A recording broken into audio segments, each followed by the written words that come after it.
Good evening guys, welcome to study with Sunita channel में। एक बार फिर से आपका स्वागत है स्टडी विद सुनीता चैनल में।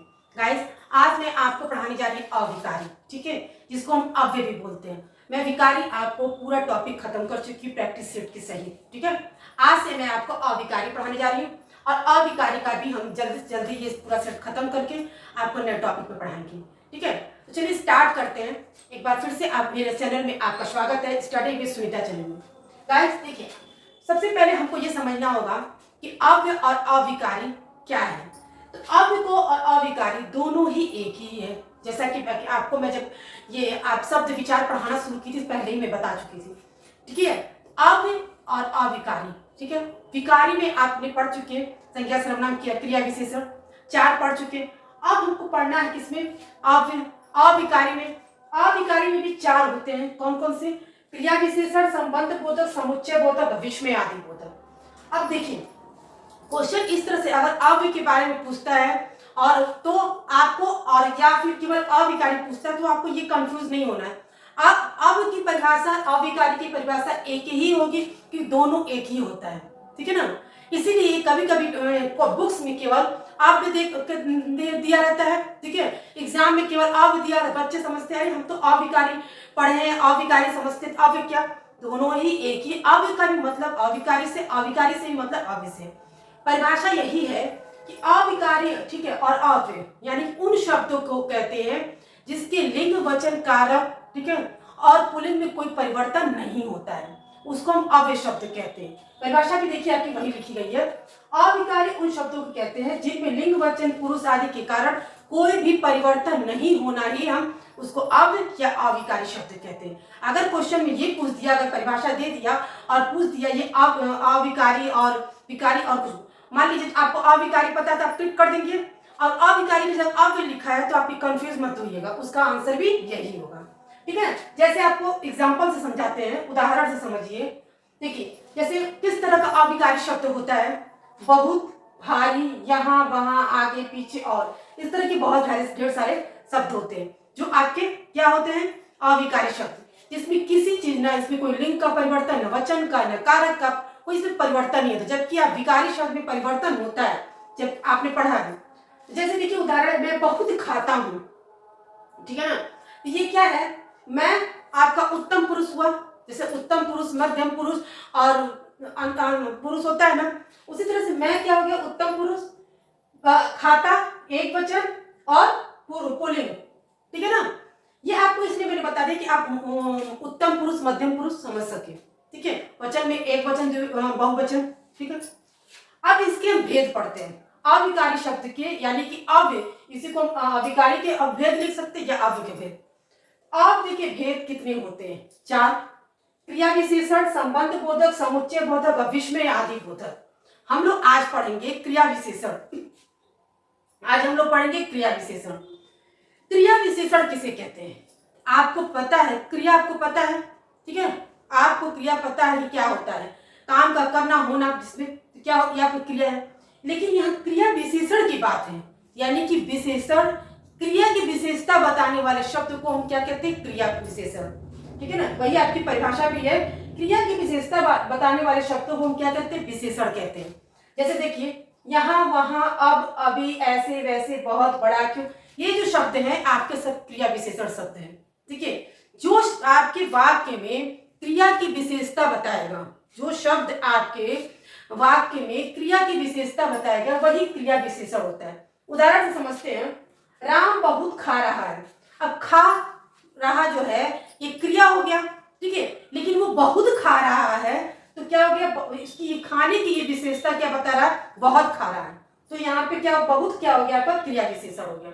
अगर हम ये लिख देते सीता कम खाती है, ठीक है, तो सीता कम खाती है, तो खाने की तो क्रिया हो रही है, लेकिन वो कम खाती है, तो क्या हो गया, वो कम जो शब्द हो गया वो क्या हो गया, क्रिया विशेषण हो गया, ठीक है ना।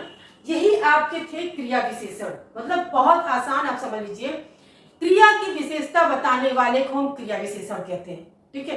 जो आपके क्रिया विशेषण यानी कि अविकारी अव्यय शब्द में आते हैं, जिसका लिंग वचन कारक पुरुष में किसी में कोई परिवर्तन नहीं होता, ठीक है। अब जैसे अब यहाँ पे हम बहुत है, बहुत में क्या परिवर्तन होगा, क्या बहुता हो जाएगा, जब इसका कोई परिवर्तन हो, यह शब्द ऐसा है कि आपको कोई परिवर्तन होता ही नहीं है, इसी को हम कहते हैं अव्यय या अविकारी शब्द। आपने क्रिया विशेषण के अव्यय के आपने 4 भेद पढ़ा, क्रिया विशेषण आपने भेद, अब क्रिया विशेषण के भेद पढ़ना है।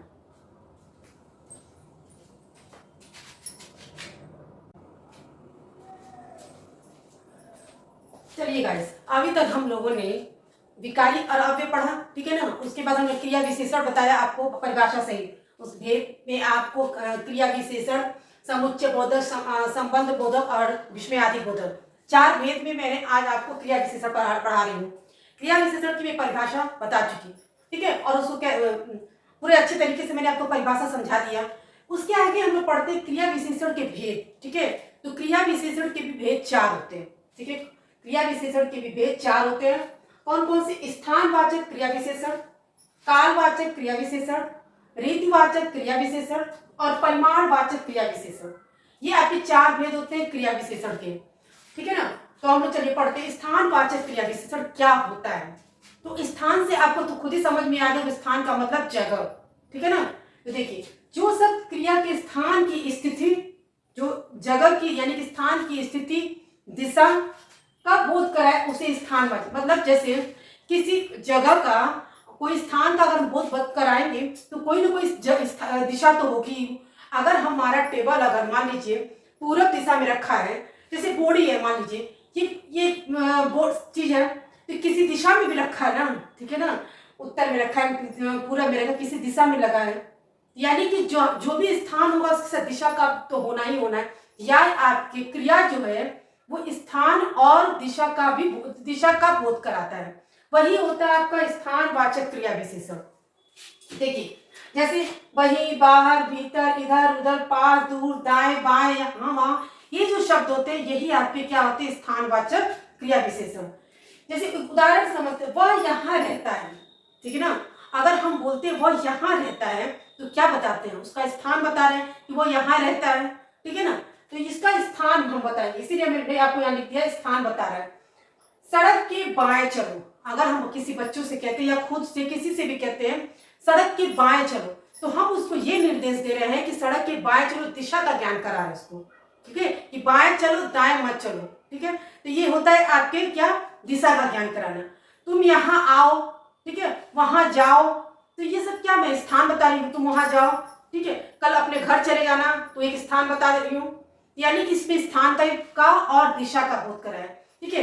आप बाएं चलो, इस तरह का क्या है? आपको दिशा का बोध करा है। उसी तरह से आपका है कालवाचक क्रिया विशेषण।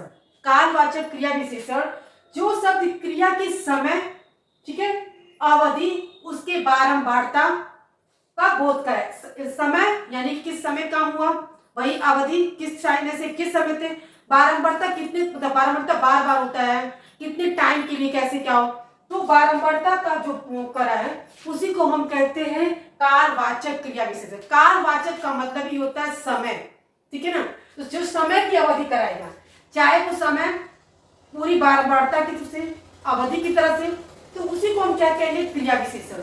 उदाहरण में देखिए, जैसे इसमें क्या हुआ, आज, कल, यहाँ, वहां, अब, अभी, कभी, ये सब शब्द जो है अभी मत आओ, ठीक है, तो क्या है? समय है ना। कल चले जाना, कल मत आना, इस तो जो शब्द आपका समय का बोध कराए, ठीक है ना, बारंबारता का बोध कराए, वही आपका कालवाचक। काल से मतलब ही होता है, वही आपको पता है काल, टेंस, ठीक है ना, तो पढ़ते हैं तो समय का है। उदाहरण में है श्री मारंडी अभी जा रहे हैं, तो भाई हम जब बोल रहे हैं श्री मारंडी जा रहे हैं अभी, तो श्री मारंडी जा रहे हैं, इसका मतलब हम बता रहे हैं कि अभी जा रहे हैं, इस समय की बात बता रहे हैं कि वो अभी इस समय जा रहे हैं, तो अभी जा रहे हैं, तो हमने किस चीज का बोध करा है? समय का बोध करा है, ठीक है, समय का बोध। मोहम्मद रहीम प्रतिदिन पढ़ रहे हैं, अब मोहम्मद रहीम नमाज पढ़ रहे हैं, चाहे जो भी कुछ भी पढ़ रहे होंगे, लेकिन वो प्रतिदिन पढ़ रहे हैं, उनकी बारंबारता बता रहा है, वो एक दिन नहीं कि वो रोज पढ़ रहा है, प्रतिदिन पढ़, ये बारंबारता हो गया। बारंबारता मतलब कि आपकी ये बताना कि वो काम कैसे करना, मतलब रोज करना कि एक दिन करना, मतलब समय की उसकी अवधि को बताना, वही आपकी बारंबारता हो गई, इसी को हम कहते हैं बारंबारता। तो आपको ये समझ में आ गया होगा स्थानवाचक क्रिया विशेषण सबसे आपको ये शब्द से ही समझ में आ जाएगा। स्थानवाचक क्रिया विशेषण क्या है? स्थान से संबंधित है। जो सब क्रिया के स्थान की स्थिति या दिशा का बोध कराए, ठीक है। तो जैसे अब मैंने उदाहरण से बताया आपको, वह यहाँ रहता है तो स्थान, ठीक है। उसके बाद सड़क के बाएं चलो, दिशा का ज्ञान। कालवाचक में समय का बोध। आप केवल इन शब्दों को पकड़िए, ठीक है। ये जो शब्द दिए उसी से पकड़ के इसका अर्थ निकल जाएगा आपको। स्थानवाचक से आपको यही समझ में आएगा, स्थान के बारे में बात हो रही है तो स्थानवाचक क्रिया विशेषण। और क्रिया विशेषण आपको पता ही है, यानी कि जहां पे आप भाई पूरी टॉपिक आपके क्रिया विशेषण से संबंधित है। तो आपको जब स्थान दे दिया तो इसका मतलब जो आपकी क्रिया विशेषता बताई जाएगी, किस चीज बताई जाएगी? स्थान की बताई जाएगी। इसी से आपको समझ में आ गया। काल, पता है कि काल क्या होता है? समय होता है। तो यहाँ समय की बात होगी, ठीक है। जो क्रिया की विशेषता जो बताई जाएगी वो क्या, किसकी? समय की बात बताई जाएगी। तो आपको अच्छे से टॉपिक समझ में आ गया होगा।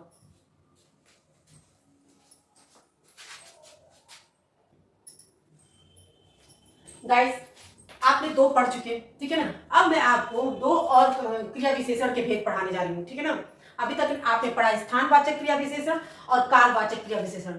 अब 2 हम पढ़ते हैं, कौन कौन से? रीतिवाचक क्रिया विशेषण और परिमाणवाचक क्रिया विशेषण, ठीक है। तो आपने अभी तक पढ़ लिया क्रिया विशेषण की परिभाषा, उसका मतलब, अविकारी, सब कुछ आपने पढ़ा। क्रिया विशेषण के भेद, ठीक है, जिसमें कि आप 2 पढ़ चुके। अब तीसरा आप पढ़ने जा रहे हैं रीतिवाचक क्रिया विशेषण। अब आपको रीतिवाचक क्रिया विशेषण क्या होता है? जिस शब्द से क्रिया के प्रकार, ठीक है ना, जिस शब्द, जो शब्द आपको रहेगा क्रिया के, जिससे निश्चय, अनिश्चय, स्वीकार, निषेध आदि का बोध हो, उसे हम कहते हैं रीतिवाचक। यानी कि जिस शब्द से हमको ये पता चले कि वो निश्चय है, कि अनिश्चय है, कि निषेध है, ठीक है, फिर तो वो शब्द क्या होंगे? आपके क्रिया विशेषण। कैसे? देखिए, शायद, अवश्य, न, ही, नहीं, मत, ऐसे, वैसे, कैसे, ये सब शब्द है जो रीतिवाचक क्रिया विशेषण है। जिस शब्दों में निश्चयता का, अनिश्चितता का, निषेध का, इन सबों का बोध हो, वहां पे रीतिवाचक क्रिया विशेषण होता है। जैसे देखिए उदाहरण से, वह ऐसे लिखता है, ठीक है ना, वो ऐसे लिखता है कि एक अनिश्चितता की होता है, ठीक है, कि कैसे लिखता है, मतलब ऐसे लिखता है कि अनिश्चय है, कि समझ ही नहीं आता कैसे लिखता है, तो वो ऐसे लिखता है या अनिश्चित का बोध हो रहा है, ठीक है ना। लिखा वो शायद, सॉरी, वो शायद जाए, ठीक है, वो शायद जाए, शायद जाए, इसका मतलब वो अनिश्चय भी है। आपको ये ऐसे लिखता है, सॉरी सॉरी, ये ऐसे लिखता है कि निश्चय है कि यहाँ पे अनिश्चय नहीं होगा, यहाँ निश्चय इसलिए होगा कि ऐसे लिखता है, जैसे मान लीजिए ये लिखा हो, जिसका लिखावट ये निश्चित है कि ऐसे लिखता है। मेरी लिखावट अगर ऐसे है तो मैं ऐसे लिखती हूँ, तो वह ऐसे लिखता है, यानी निश्चय है कि ये ऐसे लिखता है, ठीक है ना। तो यहाँ निश्चय का बोध हो रहा है।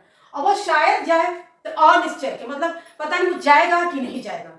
जहां शायद शब्द आ गया तो आपको जाहिर सी बात है ये पता चल गया कि वो अनिश्चित है, पता नहीं जा भी सकता है, नहीं भी जा सकता है, तो ठीक है। तो ये था रीतिवाचक, जहां आपके जिन शब्द क्रिया के इसके शब्दों में निश्चय, अनिश्चय, निषेध, स्वीकार आदि का बोध हो, वहां आपका रीतिवाचक होगा, ठीक है। जैसे आप मेरे वो ऐसे लिखता है, मतलब ये निश्चित है कि वो उसकी लिखावट ऐसे ही है। अगर सीधा लिखता है, कर्सिव लिखता है, जैसे भी लिखता हो, वो ऐसे लिखता है, इसका मतलब ये निश्चय वैसे ही लिखता होगा। वो शायद जाए, पता नहीं जाएगा कि नहीं जाएगा, तो अनिश्चय है। फिर परिमाणवाचक क्रिया विशेषण, जिस शब्द से क्रिया की न्यूनता, अधिकता, ठीक है ना, तुलना, मात्रा आदि का बोध हो, ठीक है, जिस शब्द से न्यूनता, अधिकता, तुलना आदि का बोध हो, उसे हम परिमाणवाचक क्रिया विशेषण कहते हैं। जैसे इतना, उतना, जितना, कितना, थोड़ा, बहुत, कम, खूब, ये जो शब्द होते हैं ये सब क्या होते हैं? आपके परिमाण। परिमाण का मतलब नापना, तौलना। परिमाण का मतलब ये हो गया कि नापने तौलने से मतलब हो गया किस चीज को, जैसे नापने तौलने से मतलब कि वो अच्छा है, बुरा है, इतना है, ज्यादा है, कम है, ये जो शब्द इस तरह के आते हैं। थोड़ा है, वो मानिए कोई चीज थोड़ा है तो उसको भी मापने की बात है।